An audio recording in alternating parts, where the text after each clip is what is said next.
Hello मित्रों, नमः संस्कृता। कैसे हैं आप सब? आशा करती हूँ अच्छे होंगे। मैं सीमा वर्मा अपने यूट्यूब चैनल ओम अध्ययन केंद्र से आप सभी लोगों का स्वागत करती हूँ। तो चलिए फ्रेंड, यहाँ कारक प्रकरण से कुछ बहुत ही महत्वपूर्ण प्रश्नों की श्रृंखला को देखते हैं जो बहुत ही महत्वपूर्ण हैं और हर एग्जाम में कारक प्रकरण से संबंधित प्रश्न पूछे जाते हैं। प्रश्नोत्तरी शुरू करने से पहले आप सभी मित्रों से अनुरोध है कि जिन्होंने चैनल को सब्सक्राइब नहीं किया है प्लीज़ चैनल को लाइक, सब्सक्राइब, शेयर करें। पिछले प्रश्न पत्र में 90 नंबर प्रश्न तक प्रश्नोत्तरी हो चुकी थी। आज 91 नंबर प्रश्न से प्रश्नोत्तरी होगी। तो चलिए फ्रेंड्स, शुरू करते हैं। आज का हमारा पहला प्रश्न है, जायमान के हेतु की क्या संज्ञा होती है? ए करण, बी संप्रदान, सी अपादान और डी कर्ण। तो कौन सा ऑप्शन सही होगा? 91 का सी ऑप्शन सही हो जाएगा, अपादान संज्ञा होती है। 92 नंबर प्रश्न है, हिमवतो गंगा प्रभवती। यहाँ हिमवत की अपादान संज्ञा किस सूत्र से हुई है? ए जनिकर्तुः प्रकृत, बी ध्रुवम अपाय अपादानम, सी वारणार्थ इप्सितः, डी है भुवा प्रभवा। तो 92 का डी ऑप्शन सही हो जाएगा, भुवा प्रभवा सूत्र से हुआ है। इसके बाद 93 नंबर प्रश्न है, भुवा प्रभवा इस सूत्र में किसमें पंचमी विभक्ति का विधान किया गया है? ए प्रयागात संस्कृत गंगा प्रभवती, बी संस्कृत गंगातः गृहं गच्छति, सी है संस्कृत बालः व्याकरणात् बिभेति, डी है संस्कृतज्ञः मल्लात् पराजयेत्। तो कौन सा ऑप्शन सही हो जाएगा? 93 का ए ऑप्शन सही हो जाएगा, प्रयागात संस्कृत गंगा प्रभवती। इसके बाद आगे चलते हैं। 94 नंबर प्रश्न है, रीते, आरात तथा अन्य पद के योग में कौन सी विभक्ति आती है? ए पंचमी, बी षष्ठी, सी सप्तमी, डी प्रथमा। तो 94 का ए ऑप्शन सही हो जाएगा, पंचमी विभक्ति। 95 नंबर प्रश्न है, जाड्यात् बद्धः। यहाँ जाड्य पद में पंचमी विभक्ति किस सूत्र से हुई है?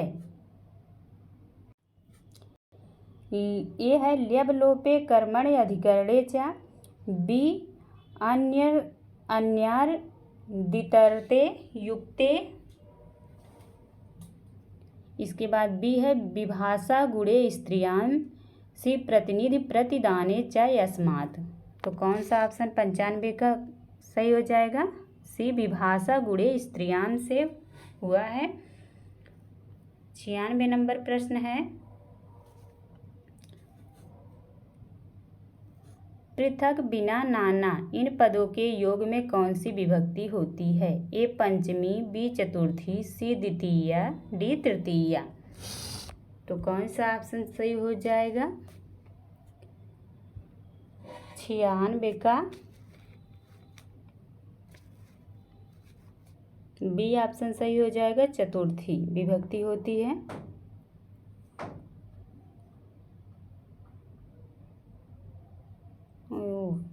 नहीं होती है चतुर्थी विभक्ति, पंचमी होती है, द्वितीया होती है, तृतीया होती है।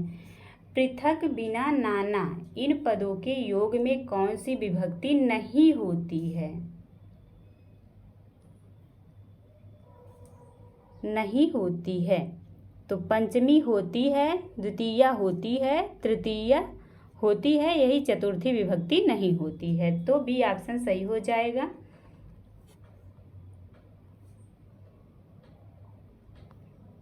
इसके बाद 97 नंबर प्रश्न है, अन्नस्य हेतुः वसति। यहाँ षष्ठी विभक्ति किस सूत्र से आई है? ए षष्ठी हेतु प्रयोगे, बी षष्ठी शेषे, सी है कर्तिकर्णोः कृतिः, डी है षष्ठ्य तसर्थ प्रत्ययनेन, तो कौन सा ऑप्शन 97 का सही हो जाएगा? 97 का ए ऑप्शन षष्ठी हेतु प्रयोगे, ये ऑप्शन सही हो जाएगा। इसके बाद 98 नंबर प्रश्न है, अतसर्थ प्रत्यय के योग में कौन सी विभक्ति होती है? ए पंचमी, बी चतुर्थी, सी षष्ठी, डी सप्तमी। तो 98 का सी ऑप्शन सही हो जाएगा, षष्ठी विभक्ति होती है।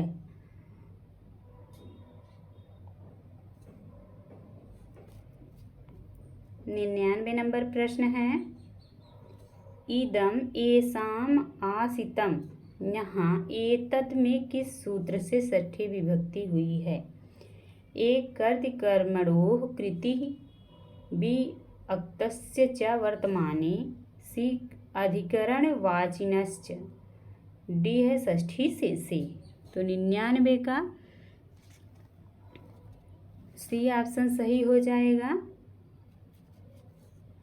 अधिकरण वा अचिनश्च, सी ऑप्शन सही हो जाएगा। इसके बाद आगे चलते हैं, 100 नंबर प्रश्न है, वर्तमान अर्थ अक्त के योग में कौन सी विभक्ति होती है? अक्त के योग में तृतीया, विद्वितीया, सी प्रथमा, डी षष्ठी। तो कौन सा ऑप्शन सही हो जाएगा? डी ऑप्शन सही हो जाएगा, षष्ठी। इसके बाद 101 नंबर प्रश्न है, कृत के योग में कर्ता में कौन सी विभक्ति होती है? कृत के योग में कर्ता में पूछा गया, कर्ता में कौन सी विभक्ति होती है? तो ये द्वितीया, बी षष्ठी, सी चतुर्थी और डी सप्तमी। तो कौन सा ऑप्शन सही हो जाएगा? बी ऑप्शन सही हो जाएगा, षष्ठी विभक्ति होती है। 102 नंबर प्रश्न है, जगतः कर्ता कृष्णः, यहाँ जगत में किस सूत्र से षष्ठी विभक्ति हुई है? जगतः कर्ता कृष्णः, इसमें जगत में किस सूत्र से विभक्ति हुई है? तो ए षष्ठी से बी है षष्ठ तसर्थ प्रत्ययेन, सी है षष्ठी हेतु प्रयोगे, डी कर्तृ कर्मणो कृति। तो कौन सा 102 का डी ऑप्शन सही हो जाएगा, कर्तृ कर्मणो कृति। 103 नंबर प्रश्न है, कुर्वन् सृष्टिम हरिः, कुर्वन् सृष्टिम हरिः, यहाँ कुर्वन् में षष्ठी का निषेध किस सूत्र से होता है?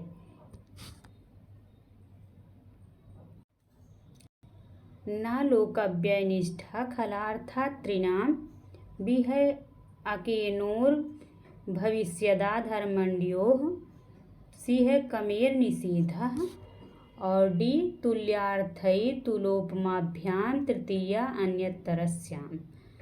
तो 103 का कौन सा ऑप्शन सही हो जाएगा? ए न लोकव्ययनिष्ठा खलार्थ त्रिनाम सूत्र से हुआ है। इसके बाद आगे चलते हैं, 104 नंबर प्रश्न है, आधार की क्या संज्ञा होती है? ए कर्म, बी करण, सी संप्रदान, डी अधिकरण। तो कौन सी संज्ञा होती है? आधार की अधिकरण संज्ञा होती है, डी ऑप्शन सही हो जाएगा।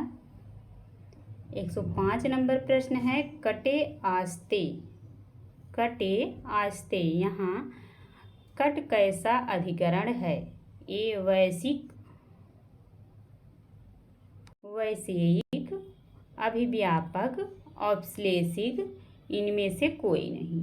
तो 105 का सी ऑप्शन सही हो जाएगा, औपश्लेषिक है। 106 नंबर प्रश्न है, यहाँ अभिव्यापक अधिकरण है। ए कटेयास्ते, बी मोक्षे इच्छास्ति, सी है स्थाल्याम पचति, डी सर्वस्मिन आत्मा अस्ति।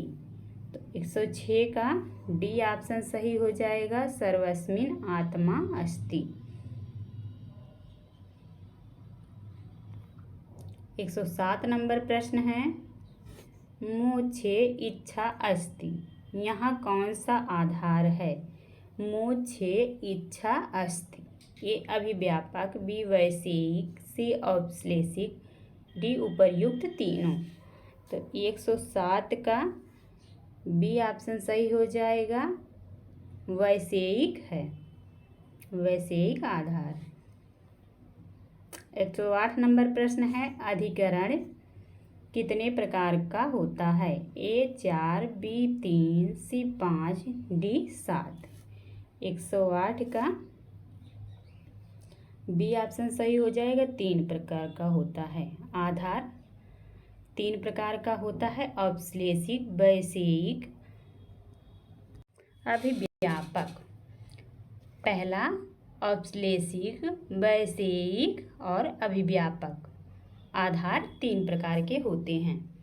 इसके बाद आगे चलते हैं। अगला प्रश्न है 109 नंबर,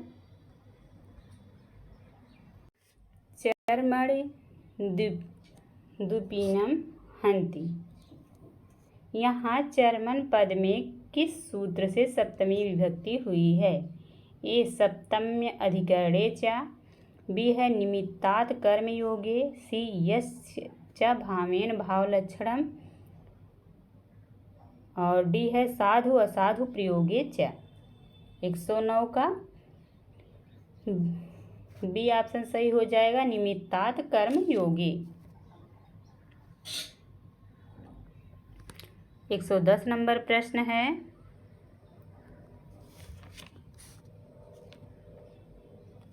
गोस दुहिमानासु गतः, यहाँ सप्तमी का विधान करने वाला सूत्र है। ए निमित्तात् कर्मयोगे, बी सप्तम्य अधिकरणे च, सी है यस्य च भावेन भावलक्षणम, डी है साधु असाधु प्रयोगे च। 110 का सी ऑप्शन सही हो जाएगा, यस्य च भावेन भावलक्षणे से हुआ है। 111 नंबर प्रश्न है,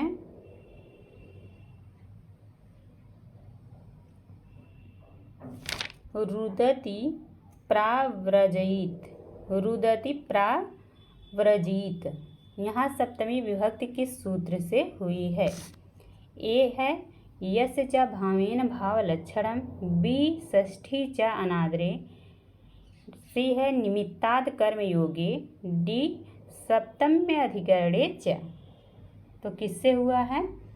यहाँ बी ऑप्शन सही हो जाएगा, षष्ठी च अनादरे से सूत्र से हुआ है।